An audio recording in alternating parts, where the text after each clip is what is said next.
Welcome once again to The Invisible Hand. I'm your host, Tracy R. Twyman. Today's guest is an old friend and a very influential writer, Prince Nicholas de Vere von Drackenberg, author of the books The Dragon Seed and The Dragon Legacy. He refers to himself as the sovereign prince of an entity called Drackenberg, as well as the sovereign head of an organization called the Imperial and Royal Dragon Court. This is made up of people who claim descent from a collection of royal bloodlines related to de Vere's family. They all have titles recognized by the court as having standing in the sovereign kingdom of Drackenberg. Now, de Vere's work deals with several fascinating subjects, but today I decided to focus on this concept of Drackenberg, which I'll allow him to explain. One way of looking at it is that this is another freedom technology, somewhat like the sovereignty movement in the US, Canada, and Britain. In that movement, people who choose to, quote, go sovereign, file paperwork with the government announcing their freedom from the government's rule, thus proclaiming that their own individual sovereignty is supreme. We've talked about these ideas in previous editions of this podcast. This is a bit of a different twist on that because you're using the true traditions upon which sovereignty has historically been based, royal blood that denotes inherited rights to titles and land, to rest your own claim of sovereignty upon in the modern world. This is like talking to the elite on terms that they can understand, saying, don't mess with me because I'm a prince, not just another slave. The other aspect of Drackenberg that is important to understand is its inherently ethereal nature. While most states are merely corporations, imaginary entities brought to life by legal proclamation, Drackenberg is transcorporeal. It is both alive and dead, apparent and hidden, real and surreal at the same time. Because of this, it represents real power that cannot be overthrown, or at least that is the idea behind it. To understand the concepts dealt with in this interview regarding Saturn's invisible kingdom, the Golden Age, the Lord of Misrule, and the true meaning behind the anarchist symbol of the Liberty Cap, please read my essays Regnum in Potentia, Parts 1 and 2, as well as my new book, Money Grows on the Tree of Knowledge, available at libertycappress.com. Here's the interview. You have all these titles that are associated with your name. What do you consider yourself to be? What's your role in society or in the world? My role in society, I believe, is rapidly emerging as a coordinator and a facilitator for other people, to raise money for charity, to establish teaching centres, refuges and so on, and generally try and make some difference in what I consider to be mass insanity, and I think many other people do as well. But, I mean, I'm saying, okay, you refer to yourself as a sovereign of some sort. You say you're the king of the dragons. What does that mean? I don't say king. Okay. Prince of the Dragons is something that has slowly sort of been foisted on me in terms of responsibility for other people. Is that like a historical title, or what exactly does that mean? Well, yes, the Dragon Princes. You'll find them universally. It's not a single title that one person holds at each time. There's several of them. Yeah, I would count amongst the Dragon Princes Alexander de Bathory, Prince Christophe de Sade, Anwar Agad, Arif Akhundzada of Pakistan. There is now an international council of princes which has been recently formed. We are also applying for Royal Academy in East Africa, and then more people will come on board. So yes, there are quite a few Dragon Princes about. Now, it's just I happen to be coordinating them. So, from what I understand about reading your writings, you're saying that you and these other princes and your organization, the Dragon Court, you're sort of carrying on, I guess, the oldest traditions of royalty and kingship and sovereignty and things like that. You're saying that your ancestors were the original kings, the source of regality, and you're carrying on the same traditions. Is that accurate? That's absolutely true, yes. We are possibly, the De Vere are possibly the oldest dynasty in Eurasia, or Western Eurasia. The name was first used in 400 BC by King Vere, who was what they call a brief or a custodian of the wisdom of the dragon. He established a kingdom in what was called Pictavia by the Scots, Northern Pictavia, which is now Scotland.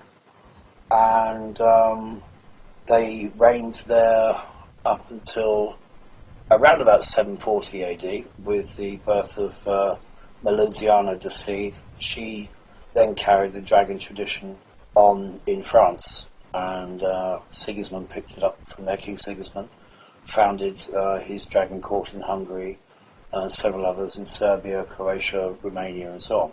So, yes, we do carry that tradition, and the dragon princes are custodians of their own dynastic traditions. And I, overall, am custodian of all the traditions. So, what is the significance of the dragon symbolism, symbolizing, I guess, the origin of this race and the source of the power that it represents? I remember you saying in your book that you can trace that back to the Sumerian figure of Tiamat, the original dragon goddess, who sort of represented the chaos out of which the universe was created. Yeah. What does it mean to you exactly? The symbol of the dragon. Yes. I mean, in connection to what you're doing. Transcendent consciousness. Okay. The ability to clear the mind. Let's have a look at the word dragon. The word dragon comes from the Greek edrakon, which is what they call an aorist, or a verb that hasn't got a past, present, or future tense. It's just a verb, of the word dokesthai, which is a word which simply means to see clearly. Now, that means that the word dragon simply means one who sees clearly. And the idea of kingship, or the word, let's have a look at the word king. King means to see clearly, and dragon means to see clearly. So therefore, dragon king is a bit of a tautology, really, because dragon and king are the same thing, or dragon and prince, the first. So the symbol of the dragon for me represents, firstly, you have the serpentine quality of it, which has always been associated with healing and with the spinal column and the cerebral cortex and so on. Secondly, as a serpentine figure with wings, it shows that that healing power, or the healing of the mind, has transformed the individual, who now has a higher overview of life through clarity than perhaps other people do. And this is why they were chosen as kings, and this is why, through social engineering for millennia, it was hoped to ensure that that clarity of vision would become hereditary. That's what the symbol means to me.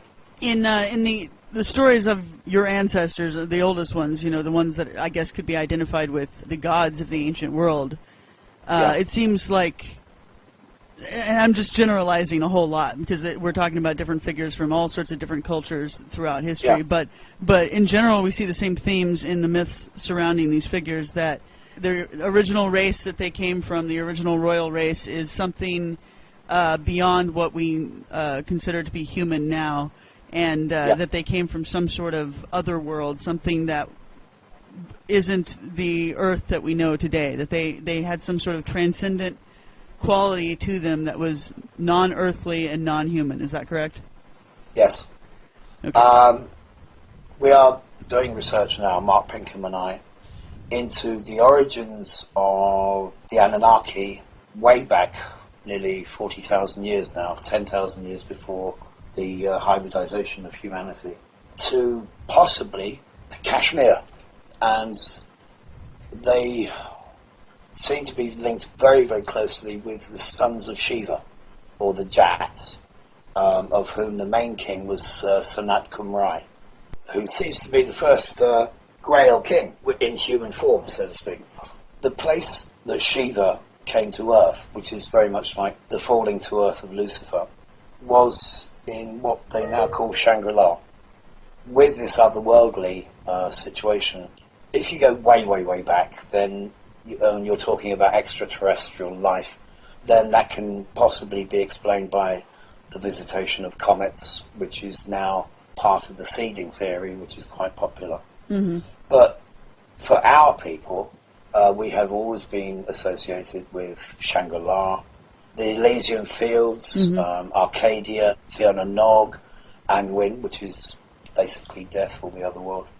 And all the ancient legends say that we appeared 450,000 years ago from another level of being or another level of consciousness that is coterminous and mutually occupational with this planet and with the consciousness that we generally perceive it with. So it's something on a different wavelength, if you like. Now, is this the same concept as Drackenberg that you write about, and you I guess, consider yourself the sovereign of Drackenberg? Yeah, very much so. The incorporeality of it is intended as a memorial to concepts like the Elysian Fields, like Arcadia, Tir na Nog, and the other world. Well, who came up with that? Who came up with that term? What's the historical origin of Drackenberg? I know there's Drakensberg Mountains in Africa, but where specifically did Drackenberg originate from? It's a Germano-Hungarian name. I've got a cousin, Ellen, over in Holland, from the House of Holland, and she isn't a von Drackenberg, she's a van Drackenberg from the Hungarian side. What's an example of someone using it in the same way you're using it, or are you the one who originated using it in that way? I'm the one that originated using it in that way, but I was given it by one of the houses of Austria as what you might call a titular nominative or a name title, based on an extinct land price within their realm of authority. But as nothing in this life happens by coincidence, Drackenberg very, very quickly became associated with the union of opposites, if you wish, or with the concept of alchemy and so on, as it has gone on and as people have perceived it and written about it or contacted me about it. So it has this very otherworldly theme to it, because if you think of the Berg and the Draken as the male and the female put together, very much like in the symbol of Levy's Baphomet, then you have the negation of both the male and the female, the being and the doing, and that leaves you with the transcendent consciousness that allows you to perceive life as it really is. And that life is Kether in Malkuth, heaven on earth. It's, again, Tir na Nog or Anwin or Arcadia or whatever. It's Eden, the perfected state of consciousness. Mm-hmm. So that's basically what Drackenberg stands for. And any regulation as a libertarian group comes from personal conscience having been transformed. So that's essentially what it means. And that's essentially what it stands for. Transformed consciousness and social conscience and awareness based on that transformation. Now, I recently wrote an article that I shared with you, and I thought actually it was only after writing it that I realized, this is the same thing as Drackenberg, or it's the same concept. I was writing about the idea of Saturn's kingdom, or the kingdom of Kronos, who, just for the audience's sake, supposedly Saturn was the king of this old world, and was dethroned by Zeus, who's equivalent to the Jehovah, the god of the current epoch. Yeah. And he was sort of imprisoned in the other world, but he made his kingdom in his prison. So it sort of still exists. It always has existed and always will exist in the center of the earth. And according to the legends, people can still go there, especially, people who have been called to do so. Yeah. He rules there as sort of the Lord of Misrule. That's what they describe him as. And that during his epoch, when he ruled on Earth, that was the Golden Age, when supposedly he didn't really rule. He didn't have to tell people what to do, because there was no need to work, and there was no money, and there was no property, and everyone held everything in common. It was sort of this realm of peaceful anarchy. And so I thought that was interesting, because you're saying that now you want to take the concept of Drackenberg and use it, I guess, and I'll let you explain, in a modern context to actually form a new sovereign state based on the concept of Drackenberg. Go ahead. Yes, a libertarian state where behavior is a matter of education before liberation, if you wish. But that magnificent essay of yours, Tracy, it kind of encapsulated it. We have Kronos, the father of the Titans, who's Anu, in a sense, Anu. And the actual Titans, the word in Greek means the white ones, and so does elf. It means the white, or elves, it means the white ones. So we have this kind of crossover. But the concept of, like in Tiamat, chaos, or the concept of misrule, is something that must have been perceived by society that was hidebound in regulation, in authority, in conformity, and so on. And to see that possibly people can potter about quite happily without all that regulatory nonsense, that they can actually be able to see what is right and have what is right burnt into their hearts, as I think Jesus said. That is the kingdom of God. That's the kingdom of heaven. It is the ideal. And that, I think, is what we are about. We are trying, through science, through education, and not through silly mumbo-jumbo or New Age occultism, but through proper scientific research and education, we are trying to offer that capability once more. Well, I remember, I think the original intent of the Declaration of Independence here in the United States, or it wasn't even called that back then, but the idea was that they were going to separate from the sovereignty of the British monarch and essentially institute a government of sovereigns here where every man was a sovereign. Now, that didn't work out. They didn't end up doing that, really. They changed the understanding of the law pretty quickly. But do you remember a couple of weeks ago I asked if anyone could dig out Lysander Spooner, and Brian did a brilliant job of it. And Spooner said that anything like a constitution or a Declaration of Independence, it must be signed up for by each generation, not expecting the generation that established it to continue those laws on for decades or centuries and make other people conform to any Declaration of Independence. Spooner said that it is generationally consensual, and each generation has to be able to say yes or no, because otherwise democracy is not democracy at all. It's just totalitarianism. Otherwise you have the assumption that someone else owns you, basically. Absolutely.